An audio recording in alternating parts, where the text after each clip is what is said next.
Recently Donald Trump ने announce किया major change in childhood vaccination अब 11 हो चुकी है, और एमएमआर वैक्सीन इंटरेस्टिंगली इसको 3 विजिट में देने को कहा। अब क्या इसका मतलब ये है कि एमएमआर का ऑटिज्म से कोई लेना देना है?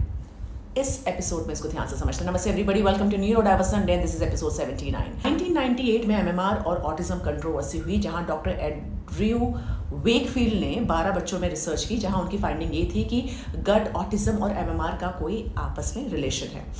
उनके प्रोफेशनल मिसकंडक्ट की वजह से उनके पेपर्स वहां से हटा दिए गए और उनका लाइसेंस उनसे ले लिया गया। पर जब 2020 में मैं मलेशिया में थी और क्लिनिकल सुपरविजन के दौरान डॉक्टर एडवर्ड ने मुझे एक बुक रिकमेंड की, which was written by doctor Jacqueline McCandless, children with starving brains. इस बुक में पेज नंबर 24 में कुछ वैसा ही मेंशन था, वैसा ही रिसर्चेस सपोर्ट कर रही थी जो वेकफील्ड ने अपने रिसर्च में कहा था। पेज नंबर 24 में कहा गया कि कैसे auto immune MMR vaccine trigger करता है ऑटो इम्यून रिएक्शंस। आप ध्यान से देखिए इसे।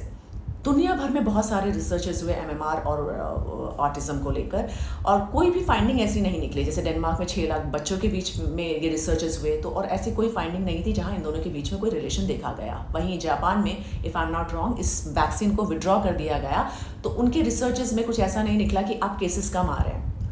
अब डॉक्टर जैकलिन, जिनकी ये बुक है, इनका थोड़ा सा मैं बैकग्राउंड देती हूँ। डॉक्टर जैकलिन जो फिजिशियन थी, जिनकी 3 साल की ग्रैंड डॉटर जब डायग्नोस हुई ऑटिज्म से, तो उन्होंने बायोमेडिकल ट्रीटमेंट में इंटरवेंशन किया। और डॉक्टर जैकलिन ने अपनी इस बुक में ऑटिज्म डेवलपमेंट रिग्रेशन के पीछे क्या क्या पॉसिबल मैकेनिज्म हो सकता है, इस बुक में समझाने की कोशिश की है। इसमें toxins, chemicals, heavy metals, vaccines, खासकर एमएमआर एंड इम्यून सिस्टम के ऑटो इम्यून रिएक्शंस जैसी थ्योरीज को बड़ी अच्छी तरह इस बुक में डिस्कस किया गया है। बायोमेडिकल ट्रीटमेंट्स बताए हुए हैं, और वही थ्योरी फिर से रिलेट किए जो वेकफील्ड ने कहा था।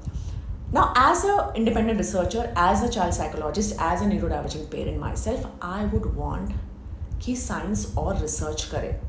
मेरे क्लिनिकल सुपरविजन के दौरान, पेरेंट्स से मिलने के दौरान डेवलपमेंटल रिग्रेशन देखे गए हैं, वो भी रियल है। अगर 5% पेरेंट्स ये बोलते हैं कि मेरा बच्चा डेवलपमेंटली रिग्रेस हुआ है, यानी कि मेरे बच्चे के टिपिकल तरीके से मेरा बच्चा बढ़ रहा था, एक टिपिकल बच्चे की तरह उसका आई कांटेक्ट, चलना, खेलना, बोलना सब कुछ हो रहा था, और अचानक से वैक्सीनेशन के बाद या किसी भी चीज़ के बाद अगर वो रिग्रेस हो जाता है, तो साइंस इग्नोर करने के लिए नहीं है। साइंस किस लिए है? आगे बढ़ने के लिए। जब किसी ने देखा कि एप्पल क्यों गिरा, तब हमें ग्रेविटी के बारे में पता चला। तो जो 5% पेरेंट भी है जिन्होंने रिग्रेशन देखा है, उनको सपोर्ट करने के लिए हमें और we need to dig deeper, we need to find out कि क्या रीज़न हो सकता है। क्या कोई ऐसे सब ग्रुप के बच्चे हैं जिनके लिए अलग प्रोटोकॉल की ज़रूरत है? क्या कोई ऐसी माएँ हैं जब वो प्रेगनेंसी के दौरान अगर वो उनको डायबिटिक होता है, तो वो बच्चे ऐसे सब ग्रुप में आते हैं जहाँ कुछ चेंजेस की ज़रूरत है, जहाँ कुछ